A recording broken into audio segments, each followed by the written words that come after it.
Hey everybody, it's Kylie, and welcome back to my channel, or welcome. I am here today with a review video for Circe by Madeline Miller. This is going to be a spoiler-free review. I'm going to do my best. Okay, so this book's by Madeline Miller. This is, I think, her second book. She has also a short story out, so I'm not sure the order of them, but she wrote Song of Achilles, which I recently read on audiobook, which was amazing. That was a 5-star read for me.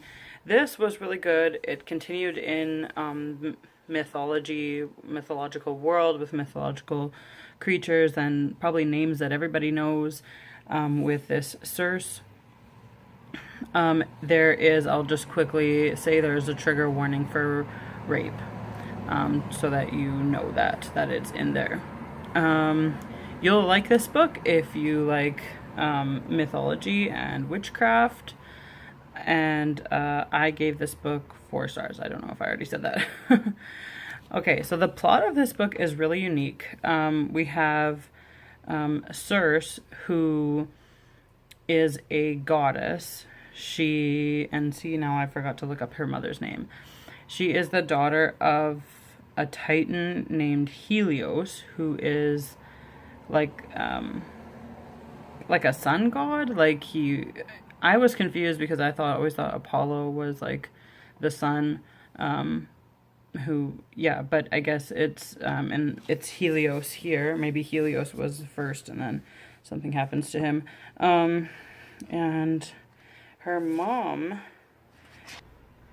Perse. Yes. Her mother's name was Perse. And so this book is unique in that it takes place over hundreds of years. She's a goddess, so she doesn't die. And so at the beginning, something happens, and she's kind of used as a scapegoat, and they exile her to the island of Aiaia, I think is how you say it. And she lives there for most of the rest of her life. And so the plot of this story is kind of like, once she gets to the island, it's kind of like what happens when, and like little stories of things that happen when people come to her island, because she's kind of stuck there and she's not supposed to leave. So there are lots of smaller mythology stories thrown in, including we learn a lot about Odysseus and the story of what you would hear in the Odyssey of his travels home. So at some point, obviously, he makes his way to Circe's island, and so we get to hear kind of what he faced before he got there, and eventually we hear what happens to him after he leaves. And so like a big chunk, Odysseus and his life is a big chunk of the book too. But speaking of characters, we see a little bit of like a lot of other mythological characters, some well-known ones that you've heard of. Hermes is like the messenger to the gods. Athena is goddess of wisdom and a bunch of other things, and she's kind of badass. I've already said her mother and father. We learn a little bit about them. We learn a lot about her siblings. Well, like they're there when she's growing up, and then we learn the life stories, or most of them, of at least 2 out of the 3. We hear some of the life of Daedalus and his son Icarus. We learn about Minotaur. We learn a lot about, like I said, Odysseus. We learn a lot about his wife and sons.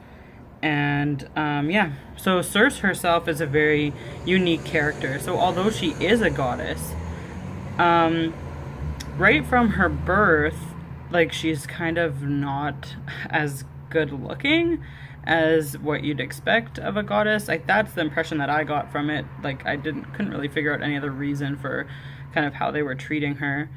And so then she's kind of just like treated like crap from her cousins and her siblings and her family, and she just kind of spends like a good chunk of the first part of her life just kind of being there and not really doing anything. And I mean, she took care of and basically raised her youngest brother, but then I don't know, he turned into a jerk, so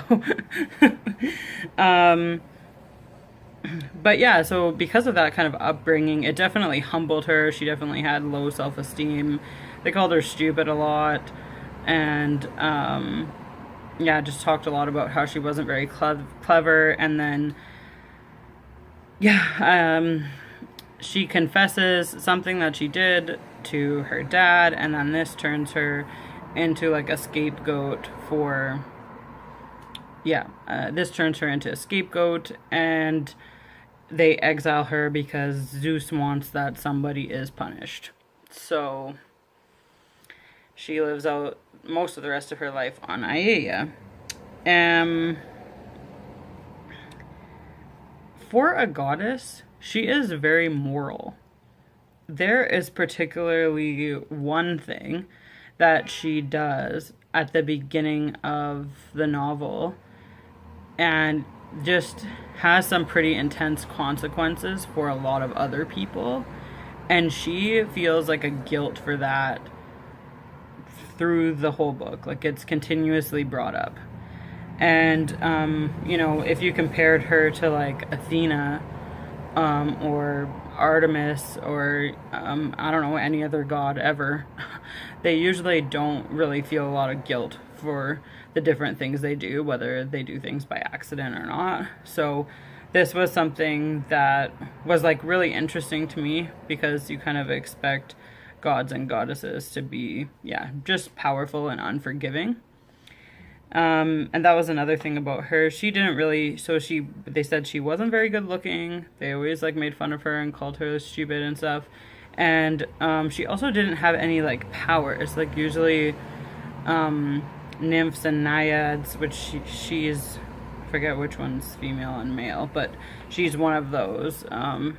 They usually have a certain level of power over waterways, or I don't know, forestry or whatever. But she discovers that she is good with like witchcraft, and she uses plants and herbs and makes spells and things like that. And so while she's on this island and living her life, we see her grow as a woman. We see her grow into her witchcraft and embrace it, and just get more powerful. And we see her become confident in herself and really grow as a person. So I think like, I really liked her character. And that's, okay, so the writing style. So I'm not very good at like critiquing writing style unless something is like particularly bad. So this book, it was just one point of view. It's just Circe. And there was like a lot of storytelling elements. Daedalus, the Minotaur, Odysseus, all his different stories. And so there's a lot of storytelling elements to it. I thought the writing was good. I don't know, nothing really like stuck out to me that I think I should mention. I don't know. I thought it was pretty well done. Beginning and ending. So the beginning for me, because although I like mythology, I haven't read a lot of it, so I'm not super familiar with all of the names and like what the gods are gods of and things like that. So at the beginning I felt like there's a lot of information thrown at me with like who's related to who, and their names and the histories and stuff. And so it was a little bit difficult for me to like keep all that straight, because I was only familiar with a little bit of it before reading this. And then for the ending, Circe is kind of an underdog character, and we didn't get the best, underdog comes out on top kind of an ending. You really wanted her to kind of like kick somebody's ass in the end, you know, and be like, you know what, like screw you, like I'm awesome and you're a jerk, and I don't know, just kind of give it to somebody because, you know, she was just treated like shit by all the other gods and goddesses and even her own family for her whole life. And you get a little bit of that, but not quite enough for it to be like, yes, awesome. No, it doesn't quite get that, which is why it didn't quite make it like 5 stars for me. But the ending is still true to the character, and it's still like satisfying, and you're like, oh, that's nice. Like, you know, it had a good ending. Just not the kind of give it to the man kind of ending that you would hope for in an underdog comes out on top kind of a story. For emotions, you're not going to cry in this book. There are obviously some sad things that happen and different people die, but it's not like heart-wrenching or anything. You're not going to find yourself crying in public. You might be angry and annoyed at like the constant injustice to her and how people treat her throughout the novel. I did. And you'll definitely like smirk at the small victories, but your heart's gonna be okay. Like, this isn't, you know, it's not really like a funny book. Mythology tales in general are usually pretty serious, but you're not gonna cry. It's a good book. You don't have to worry about crying in public, is basically what I'm trying to say here. I feel like everybody needs to know that when they're reading a book. And okay, so if you've read this book, like, let me know what you think. I've already kind of scanned through Goodreads, and I can see kind of what other people are saying.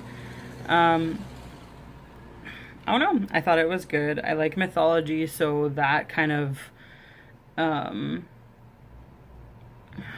God, what's the right word? I'm like a little bit biased because I like mythology. Just in general, so I don't think I would have given this much less than a 3-star at all. But no, I did like it. Comment, let me know what you thought. Let me know if you're planning on reading this. Like this video if you like it, and think about subscribing. Okay, that's all I have for you today. Bye.